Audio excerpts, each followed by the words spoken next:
नमस्कार, मी आहे दीपाली आणि माझ्या चॅनलवर तुमचे स्वागत आहे. मी कथा घेऊन येत आहे, मन माझे तुझे झाले. भाग 2, सीझन 2, भाग 25. दुकानदाराने सामान घरी पाठवला होता. आजोबा आणि गौरी बघत होते. घरातल्या नोकरांकडून घरात भरून घेतला, बाकीचे बाजूला काढून ठेवला. गौरीने सगळं सामान भरला सांगितला. तिला जे लागले ते तिने वेगळं काढून ठेवले. ती कामाला लागली आणि तिच्यासोबत रिद्धी होतीच. दोघं मिळून तयारी करत होत्या. रिद्धी तिची मदत करत होती. सगळं नीट ठेवलं, पीठ मळलं, साहित्य मोजणं सगळं उत्साह चालू होती.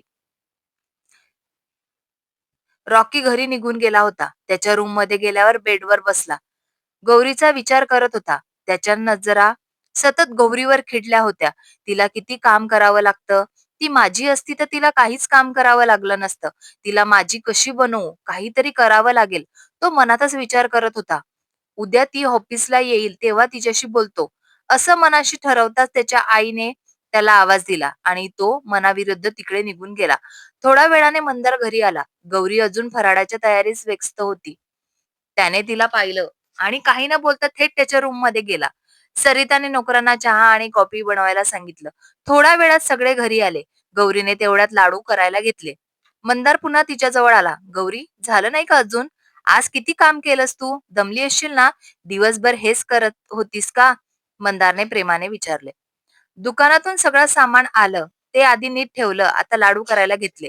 गौरी म्हणाली, हातावरचा पिठाचा कण पुसत. मंदार तिच्याकडे थोडा वेळ पाहत राहिला आणि हसत तिथून निघून गेला. नोकरांनी चहा आणि कॉफी बाहेर आणून ठेवली. सगळ्यांनी एकत्र बसून घेतली. घरात सणासारखं वातावरण झालं होतं.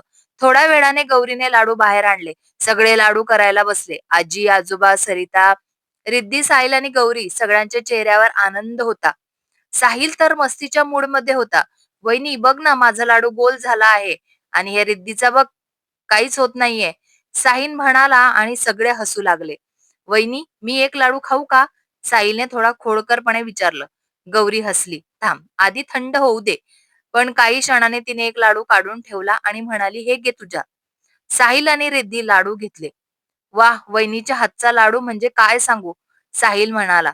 सगळे हसले आणि गौरी पुन्हा आपल्या कामाला लागली.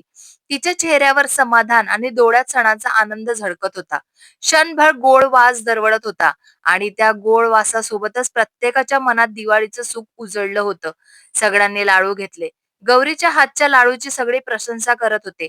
लाडू झाले तसे गौरीने डब्यात भरून ठेवले. जेवणाची वेळ झाली होती. सरिताने नोकरांना जेवण लावायला सांगितले. काजललाही सगळं येत असेल का? इंदू मनातच विचार करत होत्या. गौरीला तर सगळंच येतं. सुंदर आहे. मंदारलाही मदत करते. घरात सगळ्यांचं मन जिंकून घेतलंय तिने. आई बाबांनी तर ती लाडकीच आहे. काजलही असेच सगळ्यांचं मन जिंकू शकेल का? ताई किती खुश असतात. सगळं गौरीचं कौतुक करतात. मला पण वाटतं काजलचंही असंच कौतुक झालं पाहिजे. दरम्यान सरिता मागून आल्या आणि नोकरांनी जेवण लावलं. सगळ्यांनी जेवण करून घेतलं. थोडा वेळ गप्पा झाल्या. आज सगळे दमले होते म्हणून आपल्या आपल्या रूम मध्ये गेले. गौरी रूम मध्ये आली, फ्रेश झाली, कपडे बदलले आणि बेडवर आडवी झाली. मंदार तिच्या जवळ आला. दमली ना? कशाला करतेस एवढं सगळं? बाहेरून आणलं असतं ना? मंदार काळजीने म्हणाला. लगेच किती आनंदी होते. साहिलने तर 2 लाडू खाल्ले. रिद्धी मन लावून सगळं शिकले. तिने पण खूप मदत केली, गौरी हसत म्हणाली. मंदारने तिच्या खांद्यावर हात ठेवत तिला जवळ ओढलं आणि तिच्या केसावरून हात फिरवत तो तिच्याशी हळू बोलत होता. थोड्याच वेळात गौरी आवाज थांबला. त्याने तिच्याकडे पाहिलं. ती गाढ झोपली होती. त्याने तिच्या कपाळावर हलकेच चुंबन घेतलं आणि तिला प्रेमाने मिठीत घेतलं आणि दोघंही शांत झोपले. साहिलने काजलला कॉल केला. हाय काजल, काय करत आहे? साहिलने विचारले. काही नाही, आताच जेवण करून बसलेत. तुम्ही सांगा काय चाललंय? काजल म्हणाली. सगळे तर मजात आली आज. साहिल हसत म्हणाला. आम्ही सगळ्यांनी मिळून लाडू बनवले. मी तर 2 लाडू खाल्लेही. किती छान होते. वहिनीने खरंच अप्रतिम लाडू बनवले होते. सगळ्यांनी तिचं खूप कौतुक केलं. काजल हसली. गौरीने खरंच हॉटेल टाकायला पाहिजे. तिच्या हातचं जेवण खूप छान असतं. तिचा नवरा हॉटेलवाला असता तर हॉटेल खूप चालली असती. काजल म्हणाली. मस्त आयडिया आहे. साहिल म्हणाला उत्साहाने. आपणही हॉटेल सुरू करू शकतो. कॉलेजचे गौरीचे स्टेट नावाने. हो ना, मी पण मदत करेल. काजल हसत म्हणाली. तुझं मॅनेजमेंट, माझं प्लॅनिंग आणि गौरीचं कुकिंग. धमालच होईल. हॉटेल पण खूप चांगलेल, काजल म्हणाली. पक्क ठरलं मग, साहिल हसत म्हणाला. चला, आता गुड नाईट. नाहीतर उद्या आई म्हणेल फोनमध्ये लग्न झालं तुझं. मला झोप येते आहे. मी पण गुड नाईट बोलणारच होते, काजल म्हणाली. दोघंही हसले. Good night Sahil, good night Kajal आणि कॉल कट झाला. सकाळी सूर्यकिरणाने खोल उजळली. गौरीला जाग आली. ती उठली, आवरून तयार झाली. देवपूजा करून बाकी सगळं बघून ती आजी आजोबांकडे गार्डनकडे गेली. गुड मॉर्निंग आजी आजोबा, ती प्रेमाने म्हणाली. गुड मॉर्निंग ग गौरी, आजी हसत म्हणाल्या. आज काय बनवणार आहेस? गौरीने विचार करत म्हणाली. आज चिवडा शेव बनवते की चकली बनवू? गौरी म्हणाली. वाह, छान कल्पना. घरभर सुगंध दरवळेल. चिवडा आणि शेव बनव, रविवारी चकली बनव, सगळे मदत करतील. गौरी रॉकी येताना दिसला. ती मनातच विचार करायला लागली. रोज का येत असेल? घरी काय काम आहे? आजोबा रॉकी रोज का घरी येत असेल? तो शांता आजी जवळ तर जातच नाही, जास्त बोलत नाही. इथे काय काम असतं? गौरी म्हणाली. आजोबा पण रॉकीकडे बघायला लागले. काल मी साहिलला सोबत बोलायला राहिले. लाडूची मस्ती चालू होती. आज साहिल सोबत बोललेच पाहिजे. आजोबा मनातच म्हणाले. रॉकी त्यांच्या जवळ आला. गुड मॉर्निंग गौरी, आजी आजोबा. रॉकी म्हणाला. Good morning. गौरी काय म्हणतो? वहिनी म्हणायचं. तुझी वहिनी आहेत ना? लागेल ना? आजोबा म्हणाले. रॉकीने मान खाली घातली. त्याला काय बोलायला ते समजलंच नाही. सरिता त्यांना नाश्ता करायला बोलायला आल्या. त्या आतमध्ये निघून गेले. रॉकीला आज पण आलेलं पाहून साहिलला राग आला होता, पण तो काहीच बोलला नाही. सरिता नाश्ता लावायला सांगतात. ते सगळे नाश्ता करायला येतात. नाश्ता करून घेतात. साहिल आणि रिद्धी एकमेकांकडे बघतात. आज पण गौरी थांबणार होती. रॉकीला मंदार सोबत जावं लागणार होतं. मंदार आणि रॉकी ऑफिसला जायला निघाले. साहिल माझ्या रूम मध्ये ये. मला तुझ्यासोबत बोलायचे आहे, आजोबा म्हणाले. साहिल तू नंतर ये, आम्ही पुढे जातो, विनायक म्हणाले. विनायक आणि कैलास ऑफिसला निघून गेले. साहिल आजोबांच्या रूम मध्ये गेला. आजोबा, काय झाले होते? साहिल म्हणाला. साहिल ये, आजोबा म्हणाले. आजोबा काही झाले आहे का? साहिल म्हणाला. मला रॉकी काही आवडत नाही. रोज सकाळी तो घरी येतो. त्याच्या डोक्यात काय असेल? आजोबा म्हणाले. मी तर त्याला पहिल्यांदा बघितलं तेव्हाच माझ्या डोक्यात गेला होता. शांता आजीचा नातू म्हणून गप्प बसलो होतो, साहिल म्हणाला. 2-3 दिवस झाले मी बघत आहे. त्याचं वागणं बरोबर नाहीये. आज तो गौरीला गौरी म्हणाला. मी त्याला बोललो वहिनी म्हण, तरी त्याने वहिनी म्हटलं नाही, आजोबा म्हणाले. मला वाटतं त्याला वहिनी आवडायला लागली आहे. वहिनीला सांगावं लागेल, मंदारला सांगून बघावं का? साहिल म्हणाला. आता दिवाळी होऊ दे, मग आपण काहीतरी करू. त्याच्याकडे लक्ष ठेव. 2 दिवसात दिवाळी आली आहे. दिवाळी चांगलीच झाली पाहिजे, आजोबा म्हणाले. चालेल, मी पण आता ऑफिसला जातो. खूप काम आहे. लग्नाच्या आधी काम पूर्ण करून घेतो. साहिल म्हणाला. करून घे. लग्न झाल्यावर मस्त फिरू, काही दिवस मजा करा, आजोबा म्हणाले. साहिल हसला आणि तिथून निघून गेला. रिद्धी आज घरीच होती. गौरी जे बनवणार होती ते तिला शिकायचं होतं. रिद्धी किचन मध्ये आली. वहिनी, आज काय बनवणार आहेस? ती म्हणाली.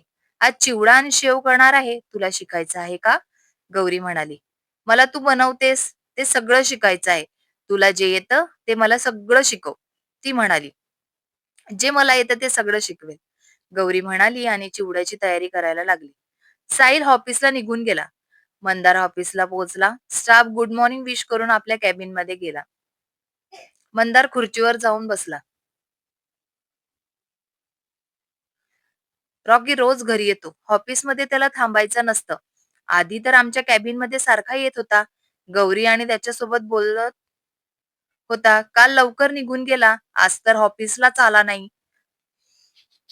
रॉकी कसा आहे काहीच समजत नाही आहे. तो का येत असेल? तो त्याच्या ऑफिसमध्ये पण काम करू शकतो. त्याला गौरी आवडत असेल का? मंदार मनातच विचार करतो. किती वेळ तो विचार करत होता. समोर फाईल खूप होत्या. त्याने विचार बाजूला ठेवले. त्याने फाईल उघडली आणि कामात गुंतला. थोड्या वेळाने काजल आत आली. सर, आजच्या मीटिंगसाठी प्रेझेंटेशन तयार आहे, ती म्हणाली. ठीक आहे, 12 वाजता सगळ्यांना बोलव. आधी एकदा माझ्यासमोर तपासून घे, मंदार म्हणाला. काजलने मान डोलावली आणि बाहेर गेली. मंदारने खिडकीकडे पाहिलं. सकाळचं ऊन, ऑफिसचा शांतपणा, मनात मात्र गौरीचं हसू होतं. किती सुंदर दिसत होती. किती आठवण येत आहे. तिला दिवाळीचा फराळ बनवायचा आहे. किती काम करते. तिला सगळं करायला आवडतं. मन लावून सगळं करते. तो मनातच म्हणाला. हलकं हसत तो पुन्हा कामात गुंतला. घरी गौरी आणि सिद्धी स्वयंपाकघरात होत्या. चिवडा सुवास सगळ्या घरात पसरला होता. "वहिनी, हे मसाले किती घालायचे?" रिद्धी म्हणाली. "थोडे थोडे घाल आणि हाताने हलव. प्रेमाने हलवलं तर चव आपोआप येते." गौरी म्हणाली. रिद्धी हसली. "तुमच्यासारखंच शिकायचंय मला." ती म्हणाली, "हो, पण त्यासाठी धीर हवा." गौरी म्हणाली.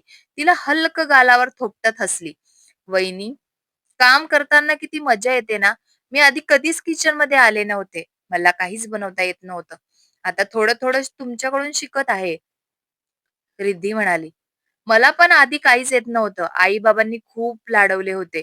आई खूप छान जेवण बनवायची. मला तिने कधीच किचनमध्ये येऊ दिलं नाही. मी किचनमध्ये थांबायची, ती कसं बनवते ते बघायची. ती घरी नसल्यावर मी बनवून बघायचे. दादा खायला द्यायचे. दादा एक शब्दही न बोलता खायचा. नंतर आई-बाबा गेले, तेव्हापासून मला रोजच जेवण बनवावं लागलं." गौरी म्हणाले. तिचे डोळे भरून आले होते. तिने लगेच पुसले. गौरी रिद्धीने गौरीला लगेच मिठी मारली. तेवढ्यात सरिता इंदू त्यांचं बोलणं ऐकून आत आल्या. गौरीच्या डोक्यावर प्रेमाने हात फिरवत दोघीही तिला जवळ घेतलं. "आता चिवडा वाक्य होईल, रडू नका. डोळ्यातलं पाणी त्यात पडेल." सगळ्यांना हसायला लागलं. गौरी पण हसू आलं. "काय हसताय? मला पण सांगा, चिवडा झाला का?" "गौरी, आता थोडा वेळ बाहेर चल, नंतर बाकीचं कर," आजी म्हणाल्या.